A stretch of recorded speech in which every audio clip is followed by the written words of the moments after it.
trail the sea, a superman swimming the ocean, then hark to the tale of Jolie. Our channel, our own Straits of Dover, had been swum by an alien lot.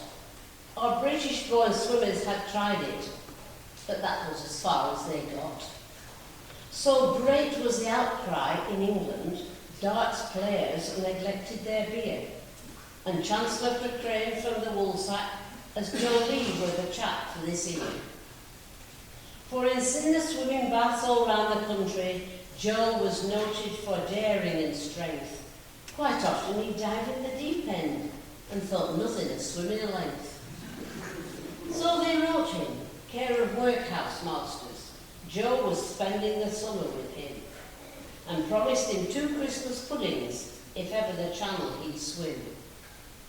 Joe jumped into the breach like an hero. He said, all their fears I'll relieve. And it isn't their Christmas pudding I'm after, as I told them last Christmas Eve. Though many have tackled the channel from Grenay to Dover, that is. For the honour and glory of England, I'll swim from Dover to Grizzlies. That rhymes with this.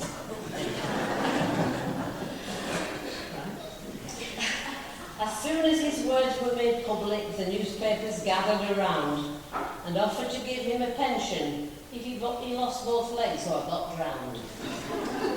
He borrowed a tub from the Navy to swim in the shelter alee. The wireless folk lent him a wavelength, and the waterboard lent him the sea. His wife strapped a mascot around him. The tears to his eyes gently stole.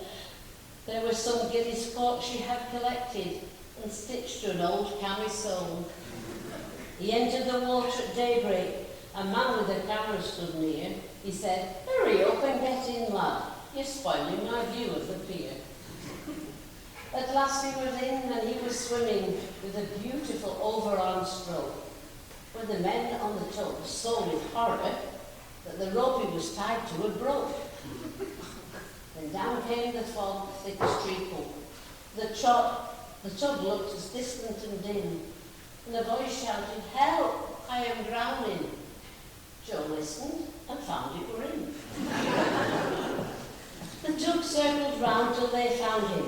They hauled him aboard like a sack, tied a new tow rope around him, smacked him and put him back.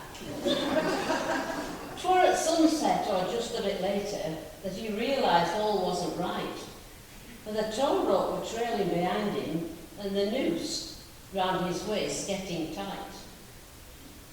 One hasty glance over his shoulder, he saw in a flash what was wrong. The captain had shut off his engine. Joe was towing the tugboat along. On and on through the darkness he paddled till he knew he was very near in. By the way he kept bumping the bottom and hitting the stones with his chin. Was it Grenay he had reached? No, it wasn't. The treacherous tide in its track had carried him halfway to Morecambe, and he had to walk all the way back.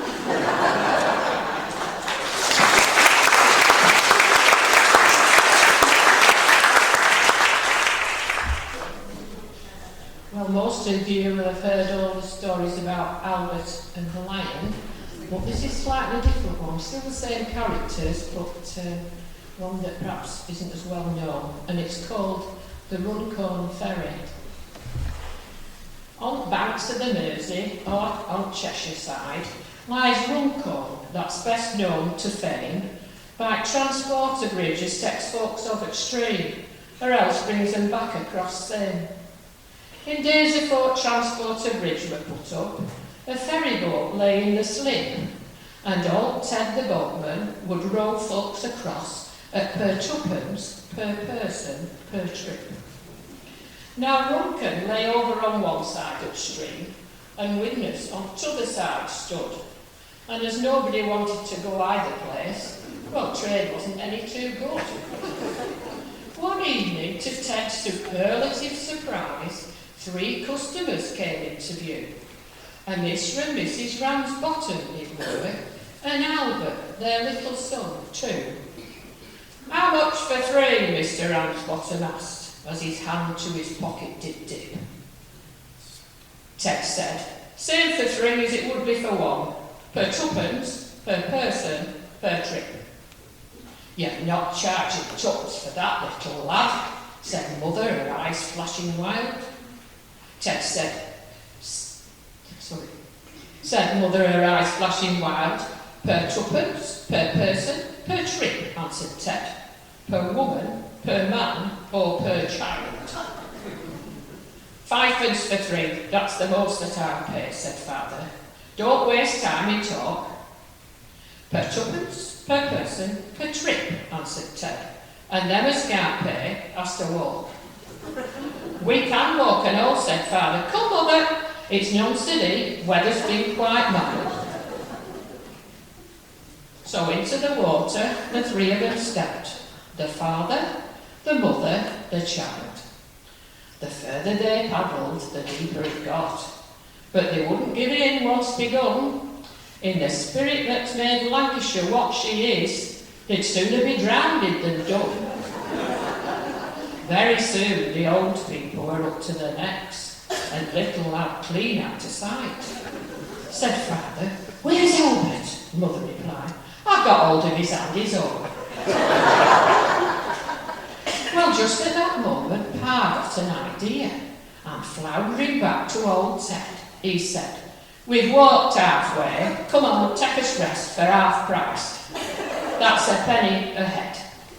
But Ted wasn't standing for none of that there, and making an obstinate lip. Per 2pence, per person, per trip, Ted replied. Per trip, or per part of per trip. All right then, said Father, let me tap the boat, and I'll pick up the others halfway. I'll row them across, and I'll bring the boat back, and 3pence into bargain I'll pay. 'Twere money for nothing, Ted answered, right-o, and Father got hold of the sculls. With the sharp end at boat towards the middle of the stream, they were there in a couple of pulls. He got Mother out. It were rather a job. With the water she weighed half a ton. Then pushing the oar down the side of the boat, started fishing around for his son.